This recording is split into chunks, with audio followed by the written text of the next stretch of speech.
Hey everybody, welcome back to the channel. I am here today with Diasiss. Jimmy was unable to make it today, but that's okay. This was not intended to be a roundtable anyway.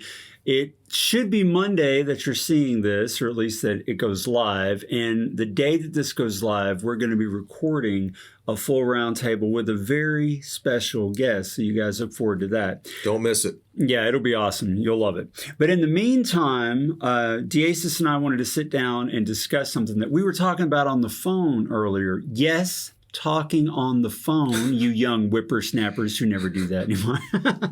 Speaking of which, I read a really interesting, well, I didn't read it. I love the podcast Stuff You Should Know. And the hosts, Josh and Chuck, they often go off on tangents like I'm doing now. Cool. Okay. Which is what makes it fun. I've never heard of them.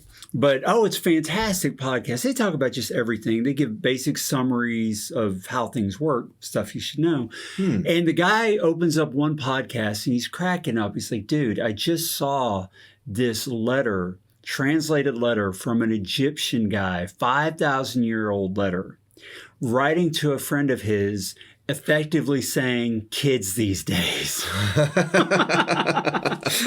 Wow. So not much has changed, right? But we live in the last days. We love our time. Yeah, exactly.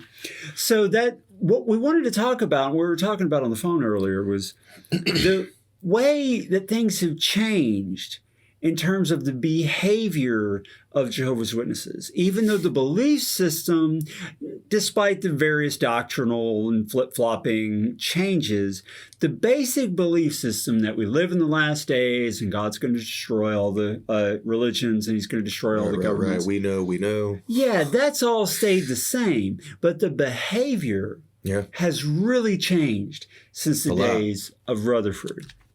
So you want to get us started, Diasiss, because we started talking about Russell. Yeah. So Russell, had a completely different style than Rutherford. And then Rutherford seems like he laid the groundwork for what witnesses are today. And he seemed to really reflect how witnesses really feel, if you ask me. If you ask me, Rutherford reflects the inner attitude of how Jehovah's Witnesses actually feel, regardless of how, sweet they look and how, they want to have the little kids come to the door and hand you literature like they're this really innocent religion. Don't let the bad ties and frumpy dresses fool you. Yeah. Yeah, what's going on inside is pretty sinister. Yeah. It's kind of interesting because I was actually on the phone talking to someone this morning and she was like, wow, the witnesses are like that. And I was like, well, I'm not calling out the individual members as much as I'm talking about their leadership and their true feelings that they feel behind, this really nice corporate professional persona. It's really the worldview. It's the worldview that we're talking about here. And it is interesting that when you talk to individual Jehovah's Witnesses, and I was one of those guys as a true believer, I was a nice guy. I still hope I'm a nice guy. When people would talk to me, well, yeah, we'll get to you later. When I would talk to people, I would be friendly and, I would try to be kind and helpful and to try to win them over. That's good. Right? But I never stopped to think that my worldview was so opposed to my behavior.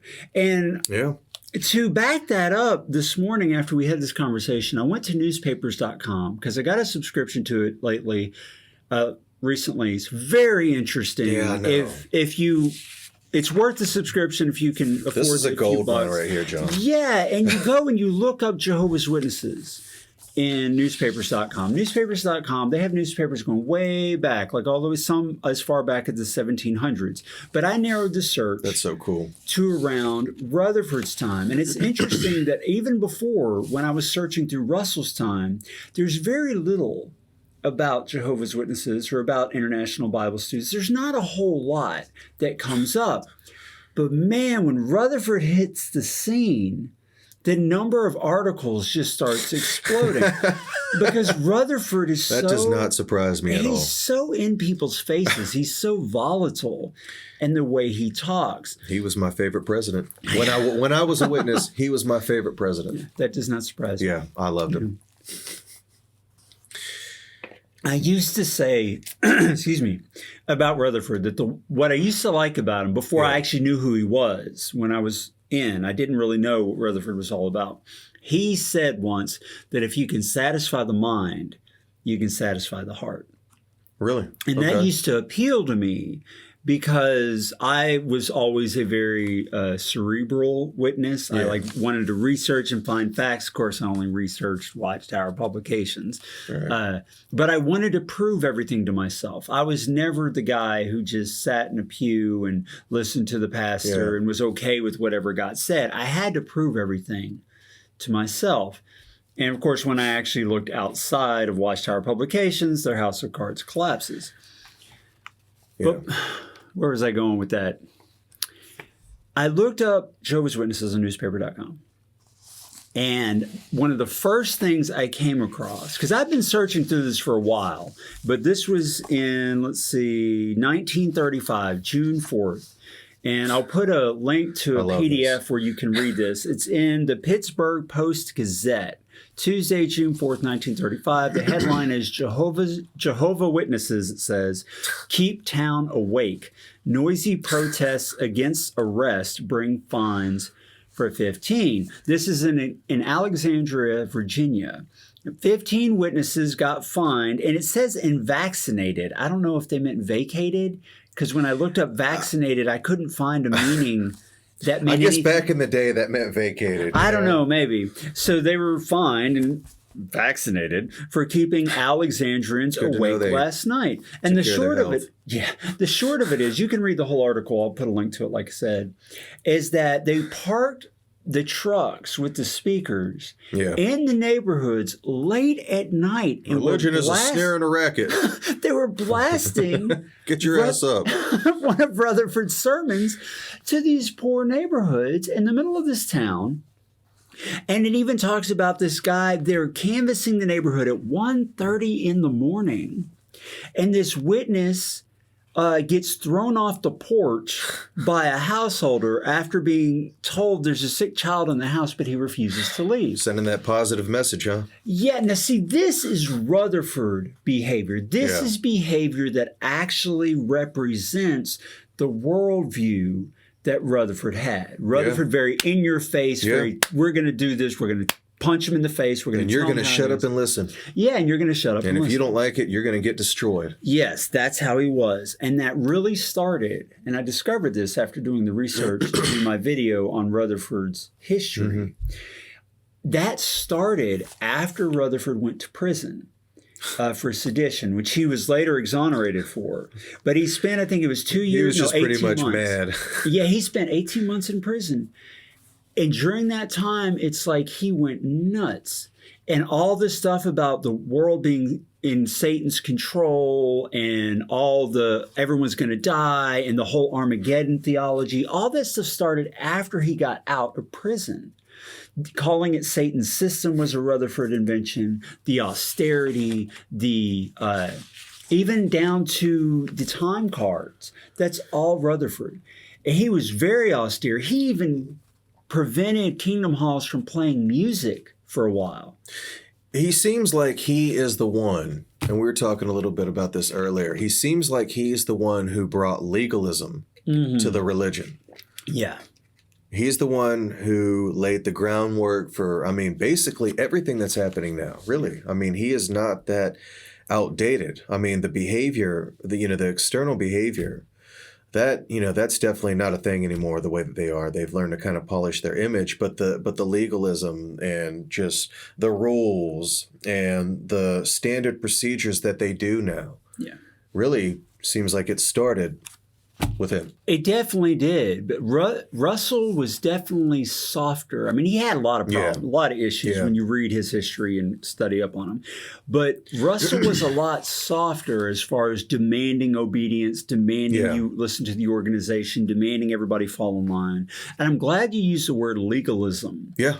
Because Rutherford, although they called him Judge Rutherford, my research showed he was actually just a substitute judge. And as far as anybody can tell, he only ever sat on a bench once. But he was a licensed attorney.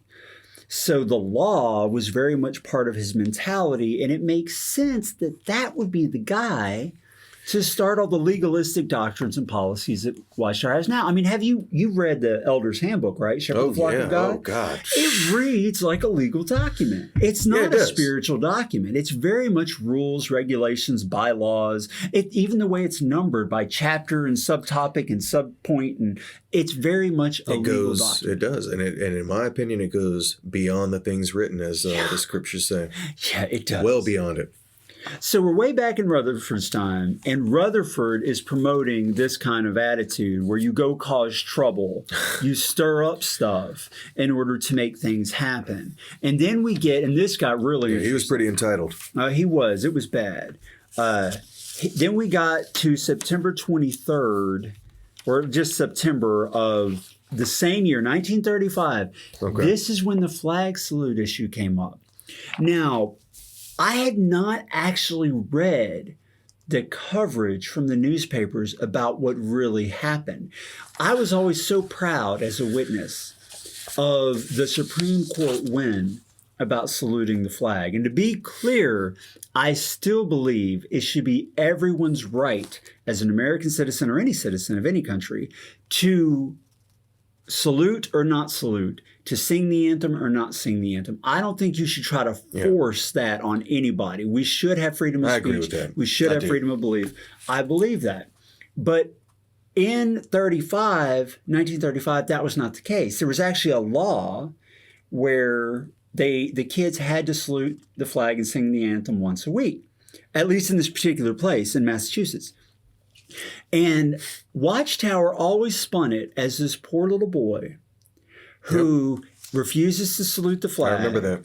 And gets kicked out of school and eventually goes to the Supreme Court. They win a case. But in the meantime, all these other poor witness children are being bullied and mistreated in schools. That is factually correct. It's factually correct.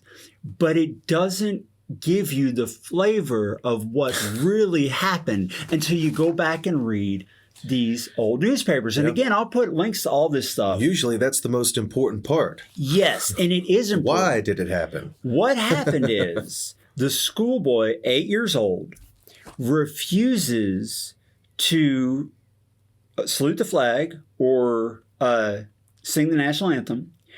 And they pull him back to the headmaster, what we would call the principal today. Right.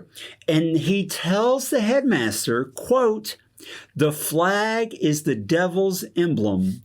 The country is the devil's kingdom. I shall not salute them."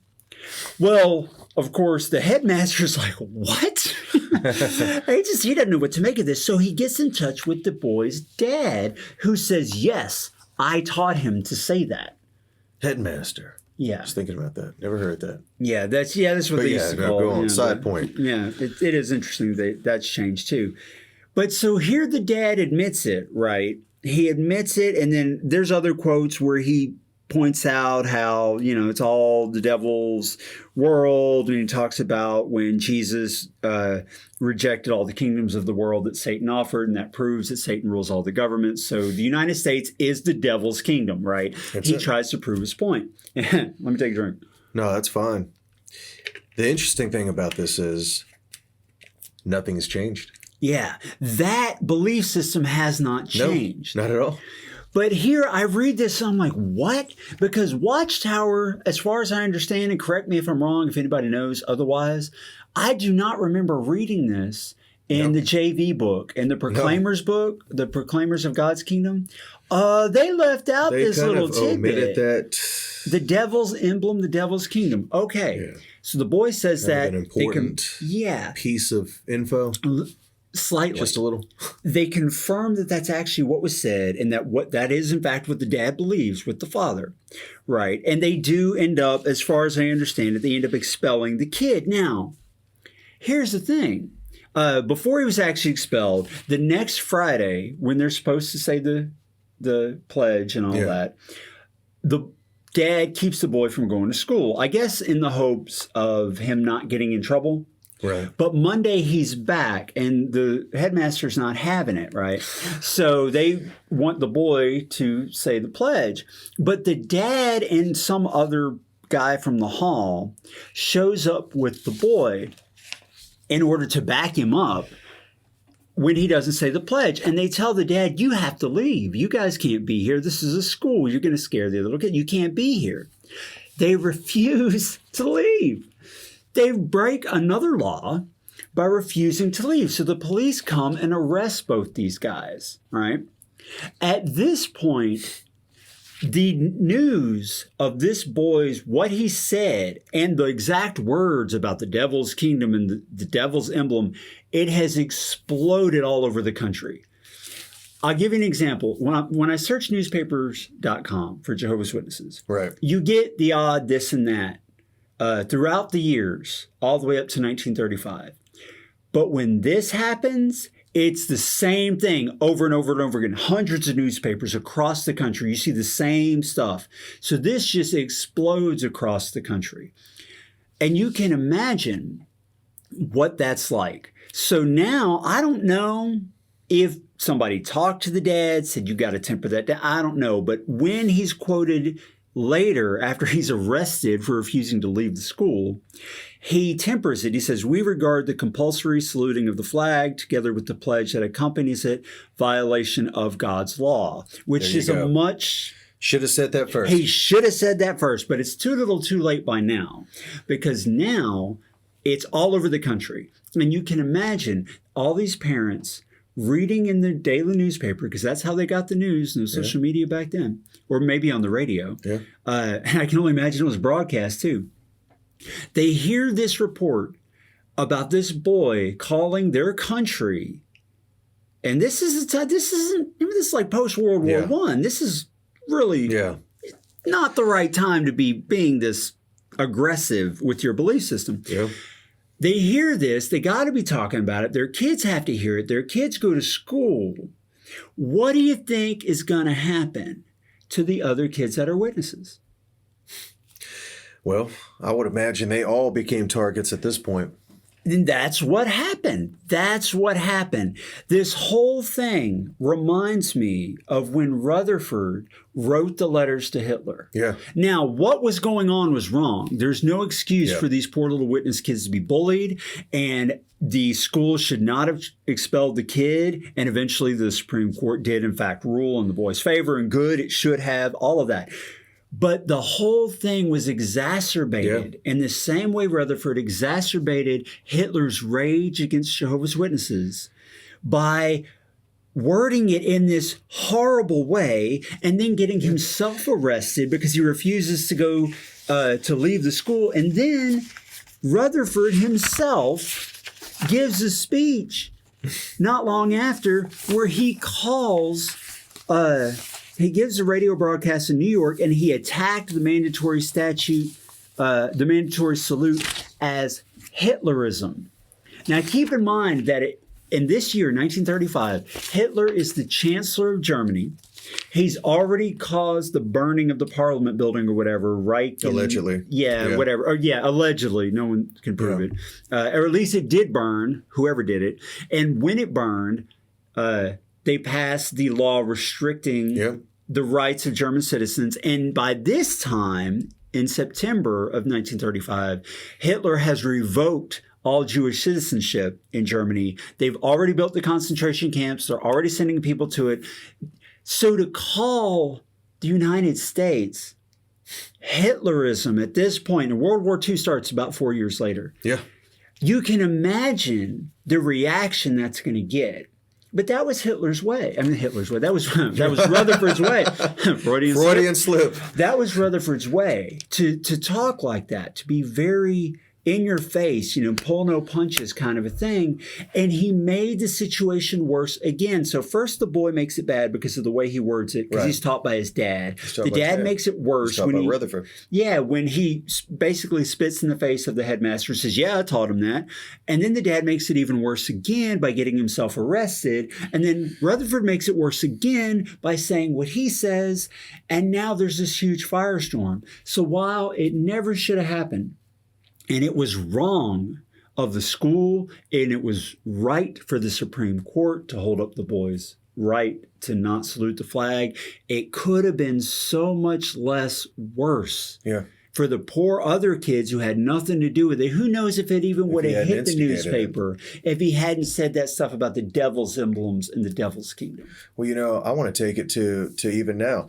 This is exactly why the court system is frustrated with the governing body and Jehovah's Witnesses in general now, because they still have this same pompous attitude that they are being led by God and that they don't really have to cooperate or answer. Yes. And that's, again, it starts with Rutherford, because he's saying, oh, well, it's the devil's this and that. He believes himself to be entitled.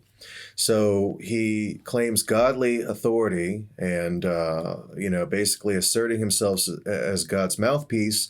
And now he's got blind followers who are telling their children to, speak about them this way or feel this way about America and the country.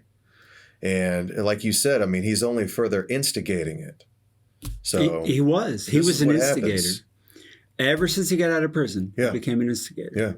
So you've got Russell, who's softer. Yeah. Russell died. Rutherford takes over. Rutherford ends up in prison for sedition. And he was already saying a lot of stuff before he went to prison, but it got worse after he got out.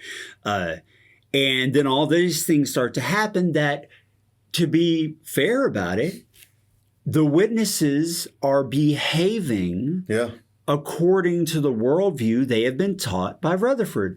Right. If the things Rutherford was saying were true, then the behavior of the witnesses is not really surprising. This is what happens, too, when we submit to people who believe that they're being led by God. Yeah. So, but this is where it gets changed. Yeah, nothing really has changed. No. Except the behavior has softened. And you had a theory about that. The worldview is still, it's very Rutherford. But the behavior is so much softer. The witnesses, when you talk to them, generally speaking, you get the odd crazy one, but like you, when you were a witness. But for the most part, if you talk to a witness face to face, they sound like nice people. Right. Well, yeah, and I do want to talk about that for a minute in my own personal experience there, if that's okay. Yeah, go ahead. Okay, so, basically, Rutherford was always my favorite president.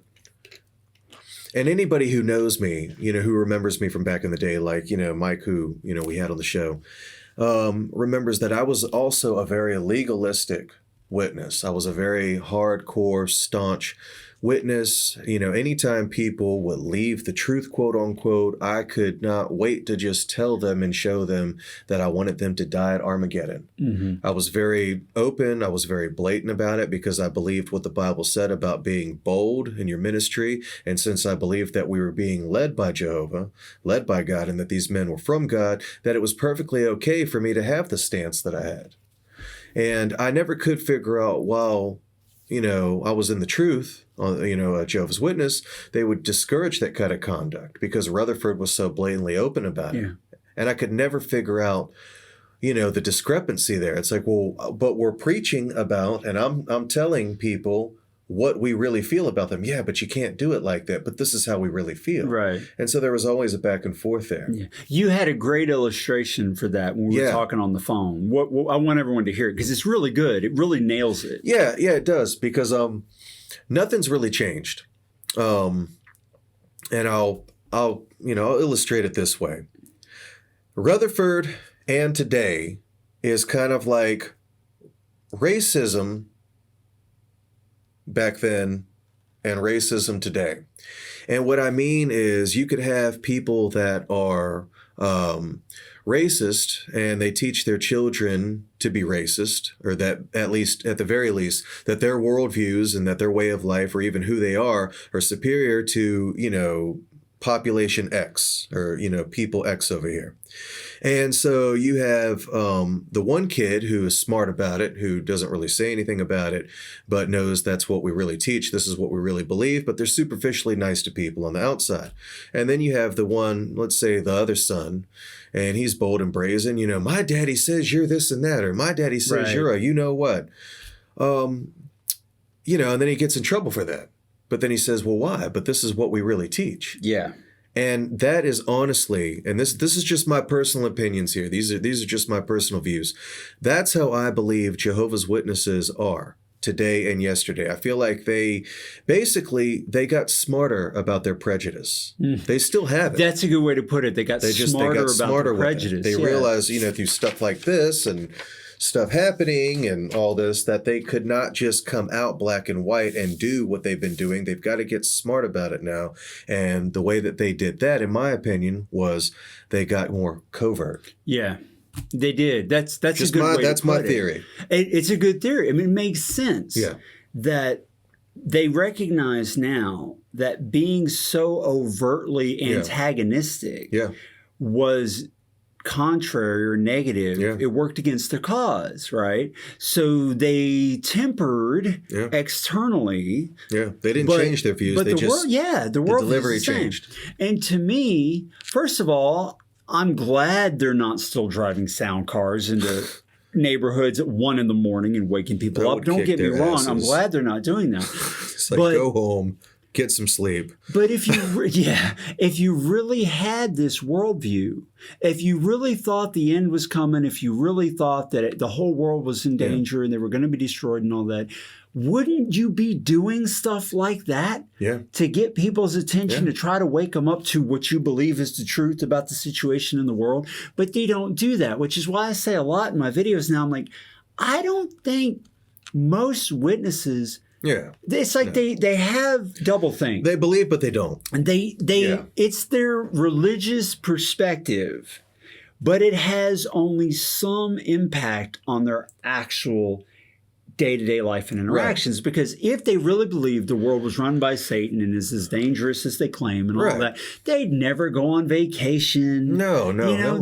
Can you imagine the fire? They'd go out and service more than just 2 hours or an hour on a Saturday. Can you imagine a firefighter, huge blaze going in California? Because that's usually what happens. Coffee at McDonald's. They're like, I'll be there for an hour this Saturday to help fight the blaze. No, they're going to work their butt off until it's taken care of, because people's lives are in danger, which is why I don't believe most witnesses really believe that we're in the end. Right. And I want to talk about I'm not going to mention his name, but a lot of us who follow the EXJW community and even the active witness community know that there is I would say popular, but maybe a more fitting word would be infamous. There is an infamous witness who, he claims to be an active Jehovah's Witness. And he is very dogmatic and blatant and very condemning with his views. But the thing is that he uses Watchtower literature, and the truth is nothing that he says is contrary to what Watchtower actually teaches, but his delivery is so open and honest. Yeah. He talks about, how he's happy about the destruction and how you can't fix stupid and all the other stuff that a lot of the witnesses secretly really do think about humanity, that they have a superior opinion and that they are more righteous, especially than those who knowingly left the organization because their belief system changed, or maybe they were no longer convinced. Yeah, that's true. Yeah. What's funny about that now is because I've never seen the videos of the guy you're talking about, but I know they've come up a lot and it's come up on your channel and all that. Yeah. Even though what he's saying, from what I understand, is very much in line with Watchtower worldview. Yeah, totally. If you publicly talk like that now, you're going to get counseled. Yeah, at the very least. At the very least, and you might get marked. You might end up being disfellowshipped if you refuse to listen to the counsel. But even though you're telling the truth. Yeah, you're telling. It's like saying my daddy called you this, and then you get in trouble from your dad, But that's what you taught him to think. That's what you taught me, Dad. Why am I getting in trouble? That's what you taught me. Yeah. Yes, that's what we believe, but you can't tell people that stuff. How about that boldness and courageousness? Yeah. If you believe it. I've actually, interestingly enough, speak it. A scripture jumped into my head. Still happens even now.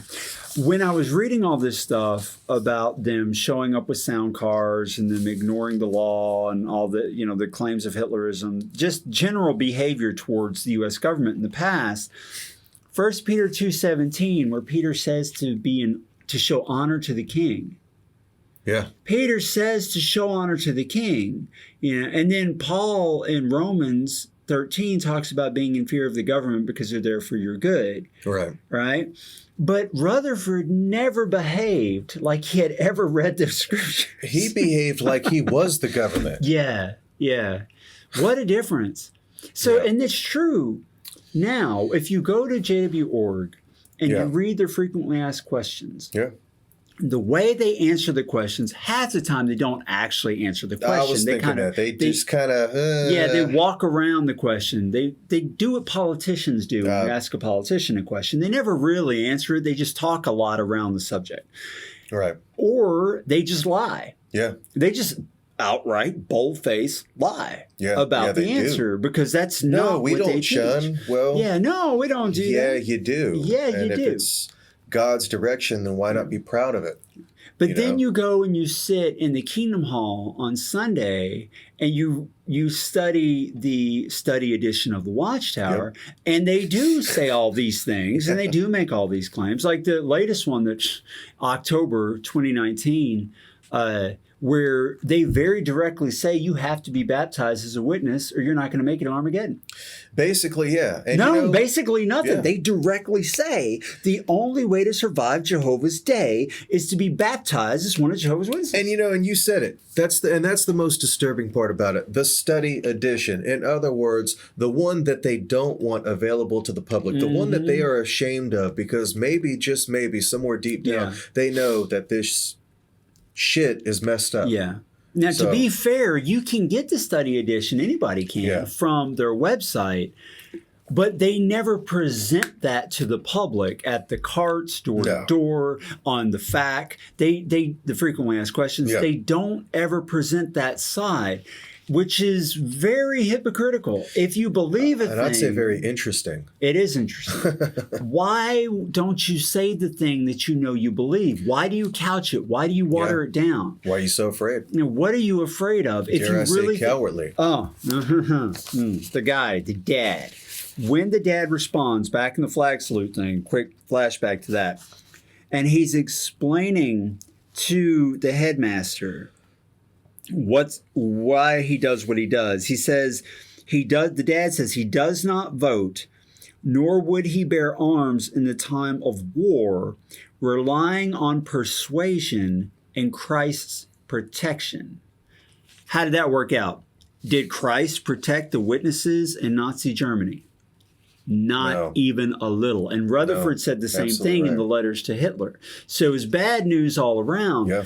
And I get the impression that back in the days of Rutherford, 30s, 40s, that era, they really truly believed that Jehovah or Jesus or whatever was protecting them as a group.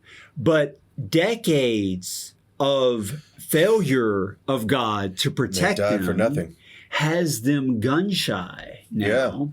So that now they're finally getting smart. They realize, like, damn, maybe we might die. He's not going to do anything. Yeah. So we better be careful how we talk. Yeah. So like I said, it's that double think. It's like on the one hand, they have this worldview. But on the other hand, they don't really believe in God's protection because they won't say what they really believe. No. I mean, they're getting smarter and smarter. And you think about their laid-back demeanor when you see them at McDonald's or at Starbucks taking breaks and stuff like that. I mean, maybe they kind of believe it, but they don't really believe that there is an urgency here. And I would say it's because there is no reason to believe that there's an urgency here. Yeah. Maybe your mind is hearing one thing, but I mean, realistically, you don't really feel that way. I think of it like, when we sit around. This isn't us picking on you, active witnesses if you're watching. Yeah, this is what we see. Picking on you. This is, we're just being objective here and saying what we see and what we experienced when we were witnesses. Yeah. If you have an answer to that, I want to hear it in the comments. Yeah. If you believe these things to be true, why do you couch it? Yeah. Why do you only study it in the private edition, the study edition? Why don't you present that at the door? Why are you so afraid? Why are you afraid? If you have Jehovah's protection and God's protection, Jesus' protection, whatever, what are you afraid of? Speak up, man. That's what I'm saying. I want to get back to what I was talking about earlier, too. Sure. So, earlier, I was talking to a girl on Facebook. And, you know, I was just telling her a little bit about what I do. And just First about of all, the activism. it shocks me that you're talking to women. Well, you know, yeah. All right, go ahead. So, you know, she was, you know, just baffled, you know, because I told her about the activism stuff. You know, I'm proud that I do that. It's something that means a lot to us. And, you know, she was asking me, why the activism? And, you know, just kind of, she seemed kind of taken back a little bit. She's like, but they seem so sweet, you know. Yeah. One of them, she mentioned that one of them came to her door the other day. It was a little girl that handed her a pamphlet. And, you know, I told her that even despite that sweet image, and even despite their nice demeanor, which is what they want to present, and they genuinely could believe that and be great people, no doubt about it. But I told her, I said, but they still believe that you're going to be destroyed at Armageddon. They still believe that you were lost and misled. They still believe that their opinion is better than yours and that there isn't anything that you could tell them that is even close to their superior worldview. Yeah, that's true. You're still worldly. So no matter how nice they treat you, no matter if they get the little girl to hand you the pamphlet and they have this innocent image, they still don't, they still feel in ways that would surprise you. They still don't believe Christ is your mediator. And nothing has really changed except for their approach. Yeah, it's really the approach. And although there's been some flip-flopping of doctrines and all that, the major difference to me is they really thought that 1914, that was the last generation. Yeah. And when that failed, because in the mid-90s, well, they're all dead. So what happened? Then they realized we got to change. Did pass away. Yeah. Sorry. Yeah. So that was like the moment that it seems like everything really began to change. The time that I was growing up, the early to mid 90s, I was a teenager. I graduated high school in 95. Yeah. So that gives you an idea. That's when things really started. That's when I started studying. Gotcha. And that's when things started to change. Yeah. And so that whole presentation to the public began to change. Because it's like the leadership realized, oh, wait. They started kind of backing away from the ledge going, maybe this isn't going to happen. Yeah. And so they had to scramble to come up with something else. I feel like with witnesses, you know how everybody's got a pipe dream. Oh, yeah. Everybody's got something that, they wish that someday I'm going to blow. And you'll sit around with your buddies and you'll drink a beer. Someday I'm going to build that boat. Someday I'm going to blah, blah, blah. And everybody knows you're never going to do that. You're shooting the shit. You know, you're not going to do that.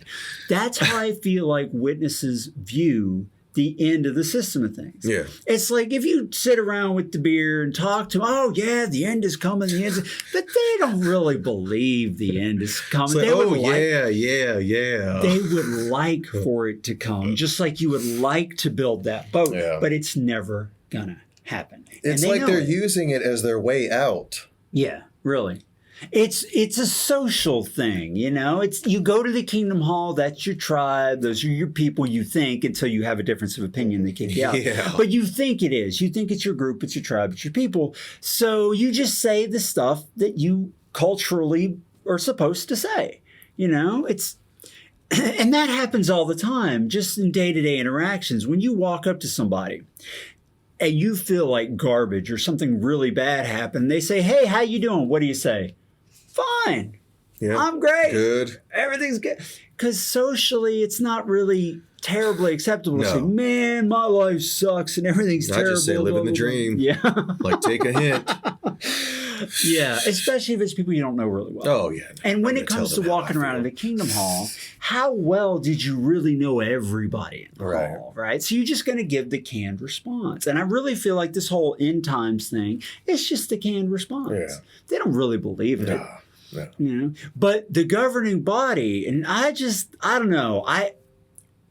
Every now and again, it's like every other day, my opinion changes. Right. One day I think it's a total con job, and they're just in it for the long con.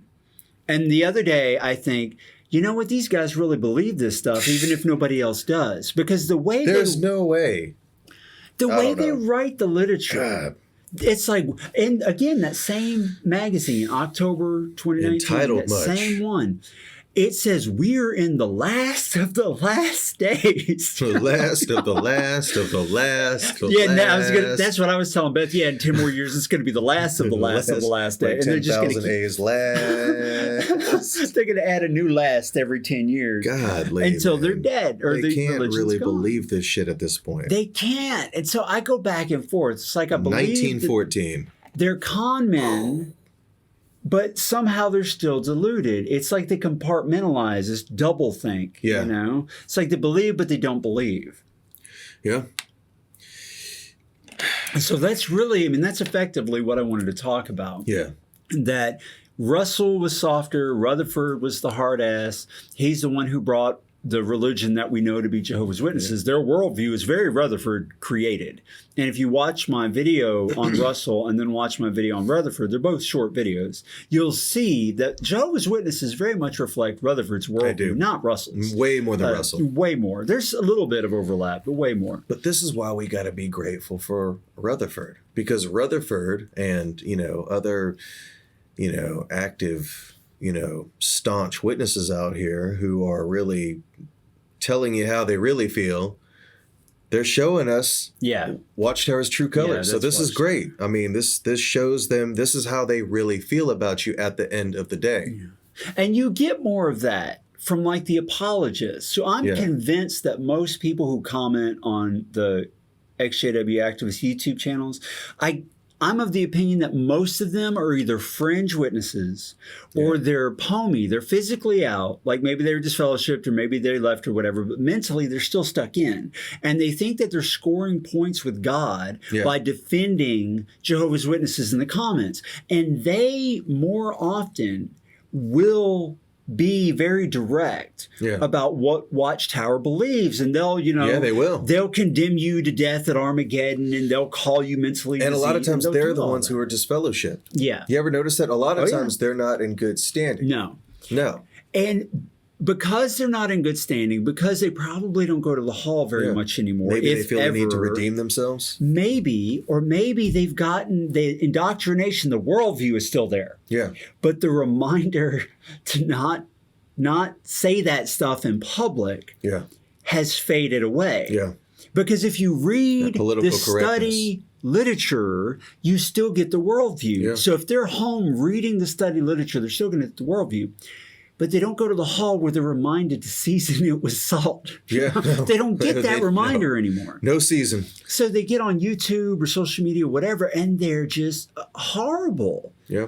And they say exactly, and even with all of that fierce, mean, terrible aggression and ruthlessness, they don't say anything wrong. No. They can quote straight from Watchtower articles where they are getting their beliefs from. Yeah.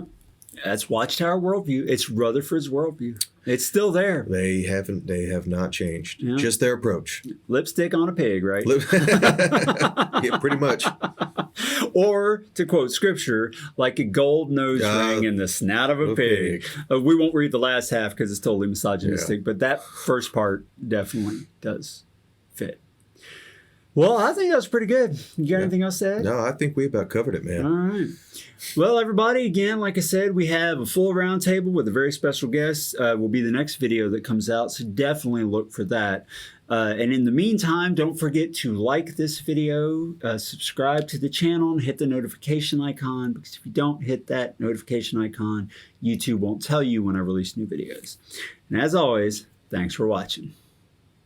I'd like to take a moment to thank all of my Patreon patrons for the support that you provide for the videos that I create.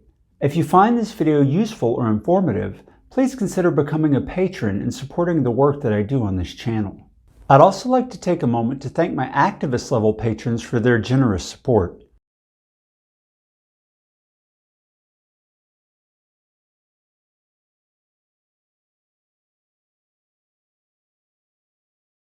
Thank you very much.